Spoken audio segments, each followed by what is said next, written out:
तेल अवीव की रात गवाह बनी एक ऐतिहासिक क्षण की, जहां युद्ध की विभीषिका के बीच अचानक उम्मीद की एक किरण जली।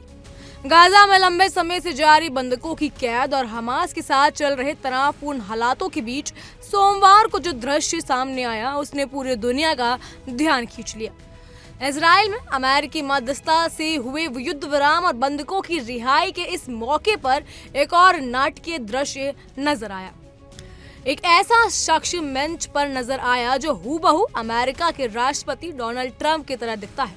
जी हाँ, उसका अंदाज, कपड़े, चाल ढाल और यहाँ तक कि बात करने का तरीका भी वैसा ही है।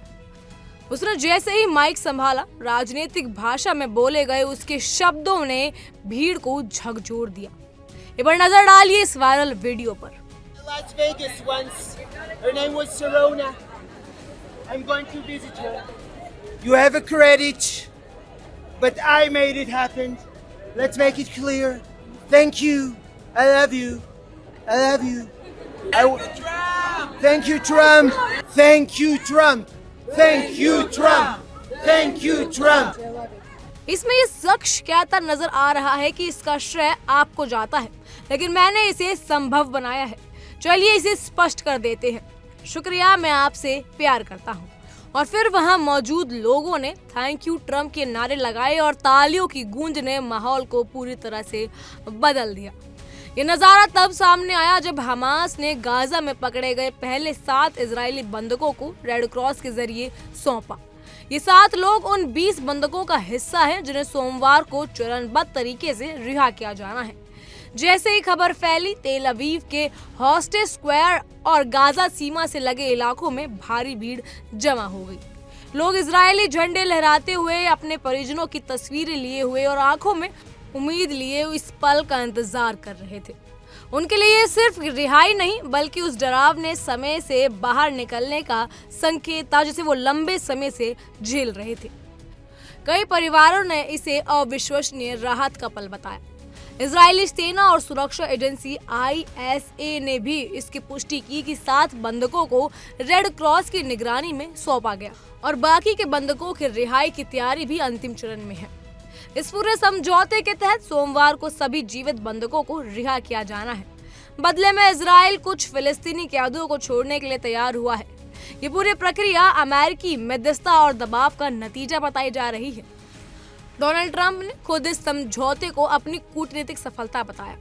ट्रंप ने दावा किया कि वो युद्ध विराम और बंधकों की रिहाई उनकी पहल पर संभव हो पाई। उन्होंने सीधे तौर पर कहा कि युद्ध खत्म हो गया और अब लोग इससे थक चुके हैं।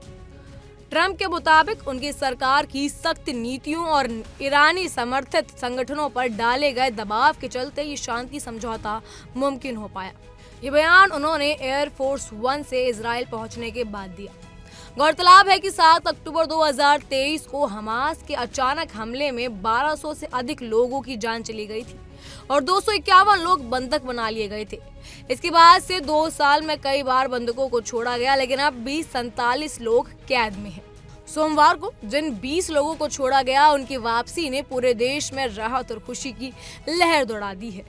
तेल अवीव में जो माहौल बना हुआ है वो युद्ध की त्रासदी से जूझ रहे किसी देश में अचानक आए सियासी तूफान जैसा है। ट्रंप जैसे दिखने वाले इस शख्स की मौजूदगी केवल एक मजाक या नकल भर नहीं थी, बल्कि ये उस वैश्विक राजनीति का प्रतीक बन गई जहां शक्तिशाली देश अपने प्रभाव से संघर्ष के नक्शे को बदल सकते हैं। ये दृश्य केवल इजराइल के लिए नहीं, बल्कि पूरी दुनिया के लिए एक संकेत है कि भले ही युद्ध की आग में कितने भी भड़के हों, लेकिन शांति की राह कभी बंद नहीं होती, बशर्ते सियासी इच्छा शक्ति और रणनीतिक दबाव हो। लेकिन अभी भी चुनौती खत्म नहीं हुई है। गाजा में भले ही फिलहाल शांति का माहौल बना हुआ है, लेकिन वहां का पुनर्निर्माण और मानवीय संकट आज भी एक बड़ी चिंता है। ये समझौता है एक नई शुरुआत का, लेकिन क्या ये स्थायी शांति की ओर ले जाएगा या फिर ये सिर्फ एक राजनीतिक स्टंट बनकर रह जाएगा? ये तो खैर आने वाला वक्त ही बता पाएगा। इन सब पे आपकी राय क्या है, हमें कमेंट सेक्शन में जरूर बताइएगा। फिलहाल के लिए इतना ही। तमाम खबरों के लिए फॉलो कीजिए इंडिया डेली को।